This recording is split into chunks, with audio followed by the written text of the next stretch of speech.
नमस्कार। स्वागत है सभी का। आज हम लोग एमपीएसबी ग्रुप 5 ऑप्थेल्मिक असिस्टेंट एग्जाम के लिए एक जबरदस्त हाई स्पीड प्रैक्टिस सेशन करने वाले हैं। तो तैयार हैं? चलिए शुरू करते हैं। अरे वाह, बिल्कुल सही कहा। आज का माहौल एकदम फुल जोश वाला होने वाला है। देखिए, इसे कोई बोरिंग लेक्चर मत समझिए। ये तो ऐसा है जैसे दोस्तों के साथ मिलकर पढ़ाई कर रहे हों। तो अपना गोल एकदम क्लियर है। हम कुछ सबसे ज़रूरी टेक्निकल और जनरल नॉलेज के सवालों को देखेंगे, उन्हें सॉल्व करेंगे, ताकि जो तैयारी चल रही है वो और भी पक्की हो जाए।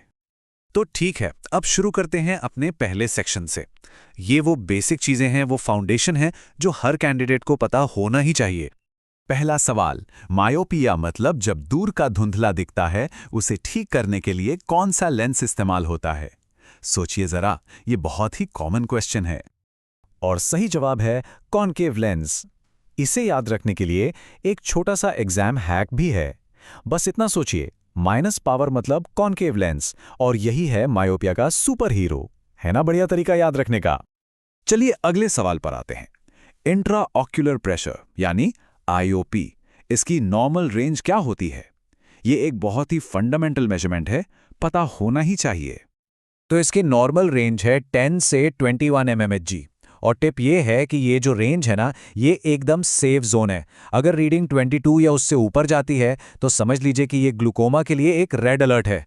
तो ये नंबर दिमाग में बिठा लीजिए। अच्छा, अब थोड़ा सा टेक्निकल होते हैं। बात करते हैं रेटिनोस्कोपी की।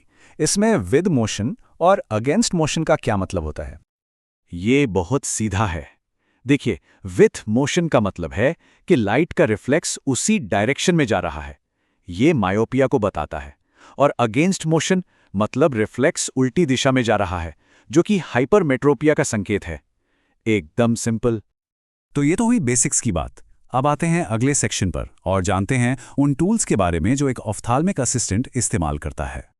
सवाल है, केराटोमीटर क्या मापता है? ये एक बहुत ही ज़रूरी डायग्नोस्टिक इंस्ट्रूमेंट है। इसका काम क्या है?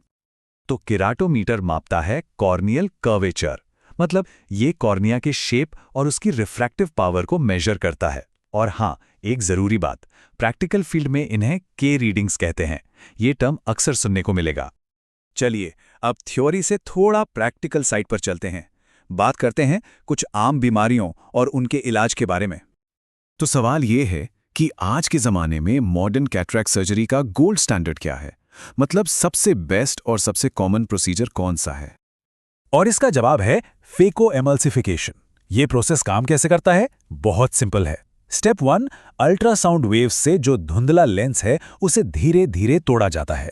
और स्टेप 2, उसकी जगह पर एक नया फोल्डेबल इंट्राऑक्यूलर लेंस यानी आईओएल डाल दिया जाता है। अगला सवाल एक इमरजेंसी कंडीशन के बारे में है। एक्यूट एंगल क्लोजर ग्लूकोमा का एक क्लासिक सिम्टम क्या है? इसे पहचानना बहुत बहुत जरूरी है। इसका क्लासिक लक्षण है लाइट्स के चारों ओर हैलोज यानी इंद्रधनुषी घेरे दिखाई देना। और इसका एग्जाम हैक तो जरूर याद रखिएगा।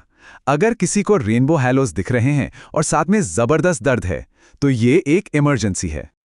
तो चलिए, अब सिर्फ आंखों की बात नहीं, थोड़ा सा जनरल नॉलेज और रीजनिंग की तरफ भी चलते हैं, क्योंकि एग्जाम में ये भी तो आता है।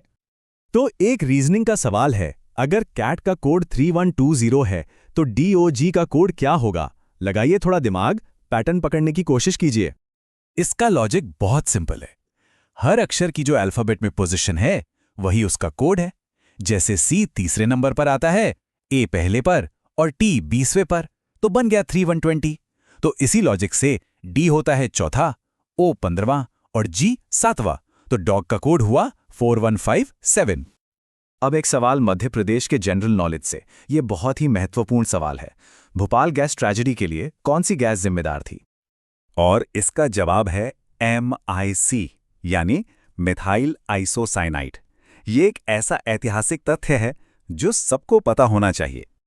तो 40 से ज्यादा स्कोर करने का रास्ता क्या है? 3 चीजें हैं। पहली, रोज प्रैक्टिस, कंसिस्टेंसी बहुत जरूरी है। दूसरी, अपने जवाबों को चेक करें, हर गलती से कुछ सीखें। और तीसरी, एक्यूरेसी पर फोकस करें। स्पीड तो अपने आप आ जाएगी जब सब्जेक्ट पर पकड़ मजबूत होगी। तो क्या अपनी एक्यूरेसी को रॉकेट की स्पीड देने के लिए तैयार हैं? बस प्रैक्टिस करते रहिए, लगे रहिए और सफलता जरूर मिलेगी।